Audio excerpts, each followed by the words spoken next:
Yeah, frame rater. The Philips CDI, a system designed for interactive CD quality experiences, hence the name CDI. In a time where cartridges were the more familiar format, the introduction of CDs provided far greater space for higher quality media. It was an exciting time for sure, the CD revolution. Despite how promising this all sounds, the CDI has been the focus of online parody culture, from the often deemed terrible Nintendo licensed games that, graced the system. These have almost single-handedly destroyed its current day reputation. I'm here today to find out if there's more than meets the CDI. In its prime, CDI was a multimedia system. Think of it like an earlier 3DO. You could listen to audio CDs, play photo CDs, engage with interactive software, and watch digital movies. This would, in most cases, require a digital video cartridge, which was sold separately. A number of popular movies came to the platform, like Chitty Chitty Bang Bang, Planes, Trains, and Automobiles, among others. Eventually, once Philips noticed the CDI wasn't selling as well for its intended multimedia aspects, they invested a larger focus on video games. This often worked hand in hand with the digital video cartridge to provide interactive crosses between video and game. What came of this will often be described as a hilarious reflection to the 90s sense of action and humor. Though it wasn't all fun and games. The Joy of Sex, a game on CDI, is the first to ever receive an adults-only rating by the ESRB. Can't say much more about that one. With the multimedia aspects being hugely outdated by today's standards, the only genuine reason to own a Philips CDI today is for its library of games. Most especially because the emulation scene for CDI is still very primitive. Most who care to attempt emulating the system will give up before they've managed to figure out how to make games work. On the actual system, it's no more difficult than putting in a disc and hitting the play option that appears on screen. Inserting a disc, at least for my later CDI 450 model, is bizarre compared to what we're familiar with. Instead of being held tightly with plastic that ascends past the CD's surface, you'll just flop it on the top of this spindle here. What holds it in place while playing is the chunk of wobbly plastic on top of the tray. Might as well take this opportunity to look at the other physical aspects of this hardware. Providing power to the unit is done by connecting its supply to the back. Interestingly, the format it uses is some variation of a modem cable. The 450 you see here is a more cost-effective model of CDI, released later into the system's lifespan. I find it looks more like a console compared to the earlier models, which more closely resembled VHS players. This model typically makes use of simple red, white, and yellow auto-video out cables. I purchased my CDI from an experienced modder who implemented RGB out to the system. This modder also replaced the internal Timekeeper battery, which is the Achilles heel of buying a CDI today. Once this battery dies, as a large majority in these systems would have by now, limitations are made to what the user can do. This depends on which model of CDI you own. For a 450 unit, should the battery run out, you'll no longer be able to save your game progress or interact with media that utilize the internal clock. For other models, you may experience results like games no longer being accepted. Some have reported their CDIs failing to boot once this battery goes out. Unfortunately, which models these apply to have yet to be documented. Replacing a Timekeeper battery is very difficult. You will need to have at least a Dremel to uncover the battery first and foremost. It is said to undergo this process with extreme caution, as it is easy to damage the other components in your buy while doing so. Unless you're buying from someone experienced, are experienced yourself, or know someone who can help in the repair process, I would already recommend staying away from the CDI. Something the CDI has been notorious for is what people have nicknamed the spoon controller. For the most infamous CDI games, this makes for quite a disaster. However, the controller is rather misunderstood. You see, this controller was designed for conjunction with interactive software. Think of it more like a remote control. You point and click, but this time with a directional pad and on-screen cursor. For most of what the CDI can do, this controller is serviceable. Now, even if your only use of the system is playing games that didn't use a cursor, you'd still end up familiar with that system due to the menu, which you would see every time you boot up a CDI. The CDI's cursor interface would also make it a hotspot for Lightgun shooters. Philips invented the Air Mouse technology for their Peacekeeper revolver controller, which behaved similarly to Nintendo's eventual Wiimote. Even crazier is knowing that Philips would eventually take Nintendo to court for the belief that they stole this idea from them. The CDI may seem to behave more like a computer to you, and that is what Philips was going for. It's like a computer that was designed to be set up in your home entertainment center. Even when it comes to the games, CDI would continue with this inspiration. It's one of the first home systems that allowed the user to exit into the menus after play. At no point did you need to turn off your CDI to interchange media. much like is the case on a home computer. Once in the CDI's menu, simply remove a disc and insert whatever other disc you want to make use of. For today's selection of games, I'm going to be using this official gamepad sold separately.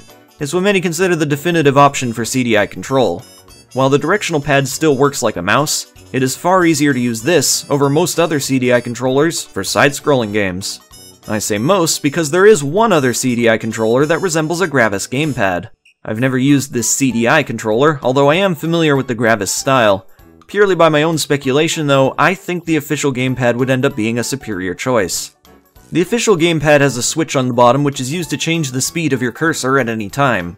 It also has 3 buttons, opposed to the usual 2. The third is used as a combination for the other 2 buttons, which acted as a special function for many CDI games. This controller is comfortable, practical, and very light compared to its size. Now one thing you should know about the CDI is that it doesn't have anti-piracy. You can burn ROMs you find off the internet to CDRs and play them that way, without having to hunt down rare and expensive original copies. Just be sure you're not using rewritable CDRWs, as they don't read properly on CDI. The best way to burn games in my experience has been through Disk Juggler. When you burn, don't select a Q file. Just filter to all files and select what is most likely to be a bin file.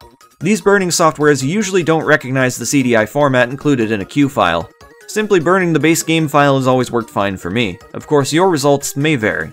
One other thing to know is that the CDI had another disk format called CDI Ready. The games that use this format are a bit more complicated to burn. While less than 5% of the CDI library uses this format, there are some great games in that list. The idea of CDI Ready was to make discs that would essentially work as a soundtrack CD in your CD player, as well as a game CD in your CDI player. Unfortunately, should you attempt to burn a CDI Ready game as per typical means, you'll just end up with a soundtrack CD. There's specialized software you'll have to use, such as Clone CD, to burn these games with data-specific attributes, in order to be understood as a CDI game. Even then, you may run into problems. It's a bit hit or miss, but may also depend on what quality of CDR discs you're using. We're going to take a brief look at some CDI games, both those that I own and some that I've burned. The first of which happens to be a CDI Ready game. It's also said to be one of the best exclusives on the system. The Apprentice. This CDI Ready burn didn't seem to work fully. Only managed to play one level, but I feel like this game speaks for itself. This vertical platformer is praised for its creative art style, music, and level design. Jumping around while collecting keys and avoiding hazards is a lot of fun. However, I found the controls to be a bit floaty. During my short play session, I also came across some obstacles that were very difficult to pass without taking damage. To me, The Apprentice seems like a good platformer that anyone could enjoy, and for the CDI, it's for sure a must-play. In 2019, a 9-year-long project was completed by a homebrewer who brought the game over to PC. So now you too can play the game so long as you have an ISO image of the disc. Family Games 2. We're going straight from what is considered possibly the best game on the CDI to what is probably the worst game on the CDI. But the disc is a dang pizza. How could it go wrong? Oh, just wait and see. It starts off with a bunch of silly names to some hillbilly music. Following this, you're placed in a sort of interactive menu where you can select between 5 really bad games. First was The Buzz Bunch. Most of these games start with a short cartoon. For this, we see our protagonist shoot off some rounds and then toss his weapon into his own ass. Real nice. This is a shoot 'em up with the most indistinct obstacles I've ever seen in a game like this. There aren't any sound effects while you play, and the animations are very simple. Then there's Goin' Dutch, Mortal Pong. The introduction here is just a man getting really pissed at his wife for ordering too much expensive food.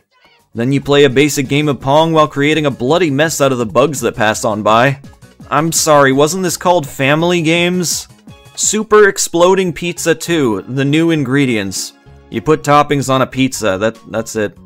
Placemat Power. Now those are some graphics.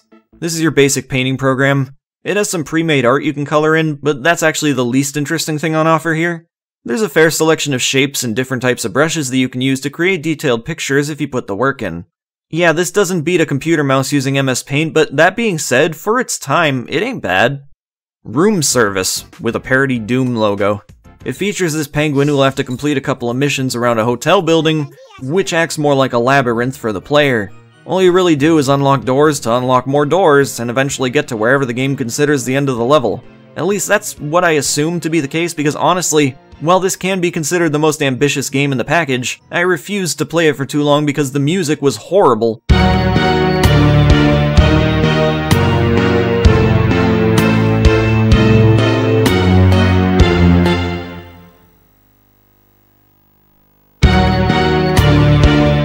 You walk too slow, and everything looks the same. I think you're fired, Penguin! You know what I think? I think this was made by software engineers who were forced to create a game, but had no idea that it required a completely different set of skills and talent. I'm so happy that I'll never have to play this trash again. Flashback. Notice on the menu there's a selection for Game Demo? A lot of CDI games had this option, and my guess is that since Philips CDIs were often demonstrated in store kiosks, this was an easy way for retailers to show off the games without actually having to play them. So the demos could just sit and play all day while shoppers could stop by to take a look at it all running in real time. Anyways, Flashback is a classic cinematic platformer known for its impressively animated sprites and intuitive puzzles. The game's been ported to a lot of systems, more recently the PlayStation 4 and Nintendo Switch. I'm not too familiar with this one, but from what I've read it seems this port was not received all too well. The gameplay is mostly intact. The common complaint that I found is that the charming animated cutscenes have been replaced with CGI FMVs. Well, FMVs that play more like slideshows, honestly. Flintstones and Jetsons Timewarp. Choose George or Fred. Okay, that's a little creepy. This game was a huge surprise for me. It's a point-and-click game with a very simple premise. Fred Flintstone and George Jetson have swapped realities. They're just as out of the loop as you are, so your own curiosity will guide them through their everyday lives. The game is full of quirky animations that feel like they were digitized into the game from the real shows, but no, this is all original content made for the game. Recently, I actually watched a VHS tape of the Flintstones, which was a collection of favorites as picked by its creators. It was charming, don't get me wrong, but I didn't even get a chuckle out of it.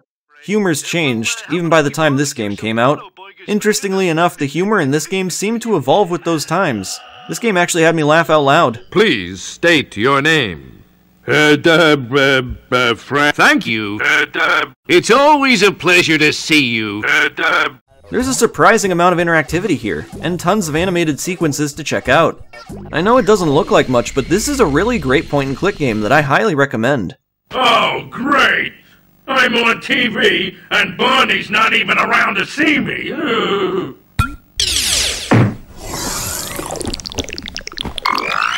Here's where I'd talk about the Flowers of Mapplethorpe, which is famous in the CDI scene. It's not actually a game, rather a photo CD with an exclusive presentation when run on the CDI. The only reason I can really fathom this being as famous as it is because it takes the content matter very seriously. For anyone who isn't obsessed with Flowers or Robert Mapplethorpe, this is a bit silly. It's one of the rarest pieces of media related to the CDI, and finding a working ROM is about as hard as finding a physical copy of it. Thankfully, a channel called RetroPals uploaded the full exhibition for all to enjoy on YouTube. Hanna-Barbera's Cartoon Carnival. Hopes may initially be high for another game from this cartoon universe, but unfortunately this is a boring collection of minigames similar to Family Games too. There's far more on offer here, and the games are better, but not by too much. Once you've completed a game, you get a letter in which to spell Cartoon Carnival. If you complete the 2 words, you get a short cartoon to watch. I did so and got a classic Huckleberry Hound cartoon. I watched a lot of these shows growing up, but I'm not sure if I ever actually saw Huckleberry Hound. Well, it was kinda boring. I've always been more of a Looney Tunes guy anyhow. Oh, it's worth mentioning that these cartoons can only be played if you've got a digital video cartridge installed. Thankfully, these games will usually have a sticker on the front to warn you before making an uninformed purchase. Hotel Mario. Here's an excerpt from an older video I made on the CDI, explaining why there's a couple of Nintendo licensed games on the platform in the first place. There were some ideas surrounding a CD add-on for the Super Nintendo at one point, which Nintendo looked to Sony for support with. When that fell out, they instead turned to Philips. That also fell out, however their contract went far enough to let them use some of Nintendo's IPs for their own games. Philips decided to go with Super Mario and Zelda. It's fun to laugh at the awkward cutscenes in Hotel Mario, but the game itself makes for a rather miserable experience. One that I've said to be worse than the Zelda CDI games. What you must do is close all the hotel doors in each stage. That's it. Doing so, however, is a much bigger task than it sounds. Enemies will often open or pop out of closed doors, which Mario will also have to then go and close. This happens so often that levels can become unrealistically difficult. The game's biggest flaws are in its mechanics. For one example, if Mario touches an enemy above him when he jumps, he'll take damage. More often than not, you won't have a mushroom or fire flower around, so you'll be faced with starting over and over on the regular. Top this off with a time limit that makes some levels feel impossible. There is no fun in repeating a stage, which makes Hotel Mario a huge pain in the ass. Mutant Rampage Bodyslam. The intro for this game plays like an episode of Interdimensional Cable. Seems like TV from other dimensions has a somewhat looser feel to it. Yeah, it's got an almost improvisational tone. From the Thanatos meltdown radically altered the gene pool. Technology advanced. Bioengineers have created animal-human hybrids. So, the people behind this game, Animation Magic, were also responsible for 2 of the Zelda CDI games. Their work is easily recognizable because of how good it looks. The game itself is surprisingly good, and without the irony. It's a beat-em-up with detailed background environments and a set of unique special moves for each character. You can also swap out characters mid-battle using the tag pads. When Titty Horse Lady came out of the blue and she started beating up poor Damon Stone, sometimes items can be found lying about, which can then be picked up and used for stronger attacks. As far as beat-em-ups go, you can do better, sure, but that doesn't make Mutant Rampage Bodyslam any less entertaining. Had this been an arcade game, it could have been somewhat of a cult classic. Now, it's just another CDI game, but a competent one. Pinball. Oh god, please don't make me play CDI Pinball. This is no different from a cheap Flash game. Just look at some of this gameplay and you've got a good idea of what's on offer here. The answer? Not much. Must admit though, I do always find it amusing when I hear stock sound effects that were used in Doom. In other games. You think Doom on the CDI is achievable? There's one system that nobody's bothered porting it to yet. Tetris.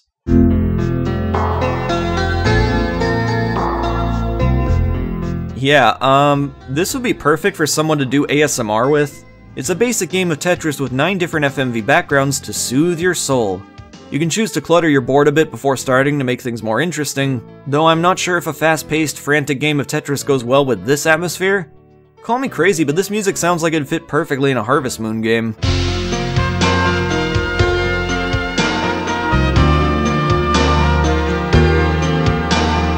This is the kind of thing I'd play as a way to relax after a long day of work. Maybe. I just gotta say it, guys. This is cute, okay? I like this. Animation Magic's Zelda Games. I think these games get more flack than they deserve. Sure, they're riddled with poor design choices, but the eventual remasters released by Dopply show that at their core, these games aren't actually that bad. If you enjoy Metroidvanias, well, you should go play Shantae. And after that, if you find yourself looking for something a little more mediocre, then check out Dopply's remasters. Ever since I started talking about the Zelda CDI games, I got countless requests to look at the third elusive game, Zelda's Adventure. Well, I'm sorry, I will not go anywhere near that game. Didn't you hear me? I said I'm not playing Zelda's Adventure. No, I will not burn a copy. Welcome to Zelda's Adventure, an action-adventure role-playing game. Yes! Oh my god, yes! Thank you! Zenith. Oh man, this game is wild. If there's anything on the CDI to convince me it's worth keeping around after making this video, then this is it. Zenith is a very unique spin on pinball. You're given a ball that bounces around a linear, vertical path. There are countless bonuses to collect and endless hazards to avoid. Hit just one hazard and you gotta restart. It makes this game borderline terrifying to play sometimes. It's not that easy to control, which actually helps in making it more thrilling. It's the same effect you get with games like Getting Over It. You could just charge over to the end of the level and beat the game in, say, half an hour, but collecting the points for a high score, even if you don't care about that kind of thing, makes it a lot more fun. The bonuses are often surrounded by hazards, so it's a constant sense of risk versus reward. The physics are so much fun to toy around with in Zenith. Even if it didn't have that much going for its gameplay, fooling around in the environment alone is enough to keep me playing. So if you happen to own a CDI, you absolutely must give Zenith a try. The CDI is by all means a misunderstood platform. Yeah, it's easy to see why people dismiss this thing as a total failure. Admittedly, it had its share of bad ideas, nobody can deny that. As such, we've come to forget, dismiss, or be unaware of the couple things it did really well. Digital videos, interactive software, presentations, music, photos, and of course, games. What the CDI did poorly was more often the result of Philips trying to reach a bigger demographic, since the target audience wasn't as profitable as they had hoped. This attempt to capture the gaming market resulted in a lot of games being designed by developers who were nowhere near as experienced as the competitors. There are some great games in the CDI's library, as there should be. Philips really did try to bring forward a quality experience with the games, but it was just out of their league to do so. Today, most of what people want to play on CDI is available elsewhere. Some of the exclusives, like Animation Magic's Zelda Games and The Apprentice, have been remastered on the PC by homebrew developers. So the reasons to own a Philips CDI today are very limited. The technology by this point has been far surpassed, and the cost of getting a good setup is absurd. There's not much left to its appeal beyond curiosity. If there are other games on the platform you feel compelled to try, my suggestion is to keep waiting for that proper CDI emulator. Yes, unfortunately, even today the emulation scene for CDI is bleak, and what little does exist is terribly difficult to properly set up. Even if the waiting game for a functional emulator continues into the decades, don't be too disappointed, because even with the good games, I can't say anything here is worth being upset over missing out from. Thank you all for watching my Philips CDI videos. I'm glad so many of you enjoyed them. Stay tuned for more retro gaming shenanigans in the future, and I hope to catch you frame raiders in the next video.